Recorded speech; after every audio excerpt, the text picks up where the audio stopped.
একটা ড্রাস বানাইবেন, সুন্দর একটা বাক্স বানাইয়া ওইখানে রাখবেন, কারণ এটার সাথে অন্য কিছু রাখা যাবে না, যদি চাপে পড়ে নষ্ট হয়ে যায়। ঠিক না? এই জিনিসটা এমন ভাবে রাখতে হবে যাতে নষ্ট না হয়ে যায়, কারণ এইটার দ্বারা আমার কি আছে, ফায়দা আছে, আমি পুরো দুনিয়া ভোগ করতে পারি। রব্বে কারীমও তার হাবিবকে স্বয়ং কাছে ডাক দিয়ে আল্লাহ পাক রব্বুল আলামিন শেষ হাদিয়া কি দিয়েছিল? 5 ওয়াক্ত সালাত। ঠিক না? 5 ওয়াক্ত সালাত দিয়েছিল কার জন্য? উম্মতের জন্য। কেন দিয়েছিলেন? এর মধ্যেও কারণ আছে, তার মধ্যে সংক্ষিপ্ত বুঝাইবার জন্য। আল্লাহ তাআলার সাথে তো অন্য কারো উদাহরণ হয় না। নামাজের গুরুত্ব বোঝাইবার জন্য একটা ছোট্ট একটা এক্সাম্পল দিই। হইতেছে প্রধানমন্ত্রী আপনাকে ইনভাইট করে নিছে, নেওয়ার পরে আপনার পাশে বসায়া আপনাকে তার রাজপ্রাসাদ দেখাইলো, সবকিছু দেখাইয়া লাস্টে একটা কার্ড দিয়ে দিল যে এই কার্ডটা নিয়ে যাইবা, যত্ন করে রাইখা দিবা, যতদিন কার্ড ভালো থাকবে ততদিন পর্যন্ত পুরো বাংলাদেশ তোমার জন্য উন্মুক্ত।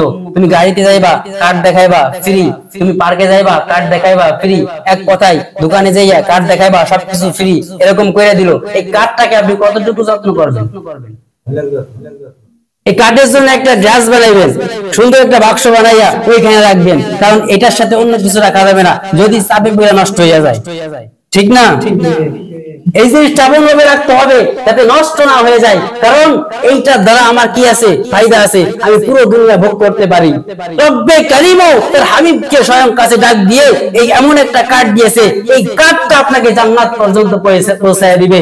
রব্বে কারীম তার হাবিবকে দিয়ে বলেছে এটা এমন একটা 5 ওয়াক্ত সালাত আমি দিয়ে গেলাম, তোমার উম্মতকে দিয়ে দিবা, এবং হাবিব জানাই দিয়েছেন ইফতাহুল জান্নাতিস সালাত, নামাজ হলো বেহেশতের চাবি। রব্বে কারীম নিজেই দিয়ে দিয়েছেন। এবং অন্য একটা হাদিসের মধ্যে নবী করিম সাল্লাল্লাহু আলাইহি ওয়াসাল্লাম বলেন আউয়ালু মা ইউহাসাবু বিহিল আবদু ইয়াউমাল কিয়ামাতিস সালাহ, কিয়ামতের দিন সর্বপ্রথম বান্দার নামাজের হিসাব নেওয়া হবে। যে ব্যক্তির নামাজ শুদ্ধ থাকবে তার বাকি আমলগুলো শুদ্ধ থাকবে, ঠিক থাকবে। আর যে ব্যক্তি নামাজ নষ্ট হয়ে যাবে, নামাজ ঠিক থাকবে না, তার বাকি আমলগুলো বিনষ্ট হয়ে যাবে। এজন্য নামাজের গুরুত্ব বুঝছেন? যদি আপনার নামাজ ঠিক না থাকে আপনি জান্নাতে যাইতে পারবেন না। যেরকম ভাবে প্রধানমন্ত্রী আইডি কার্ডটা আপনার দেশকে উন্মুক্ত করে দিয়েছিল, যেটা মনে করে এটা করতে পারবেন, রব্বে কারীমের দেওয়া এই 5 ওয়াক্ত নামাজের নামক এই আইডি কার্ডকে যদি আপনি ঠিকমতো সংরক্ষণ করতে পারেন, ঠিকমতো আদায় করতে পারেন, আল্লাহ পাক রব্বুল আলামিন আপনার জন্য হাউজের কাউসারের পানি উন্মুক্ত করে দিবে, আপনার জন্য শরাবের নদীকে উন্মুক্ত করে দিবেন, আপনার জন্য 70টা হুরকে উন্মুক্ত করে দিবেন, আপনার জন্য জান্নাতের সমস্ত নাজ নেয়ামতকে উন্মুক্ত করে দিবেন।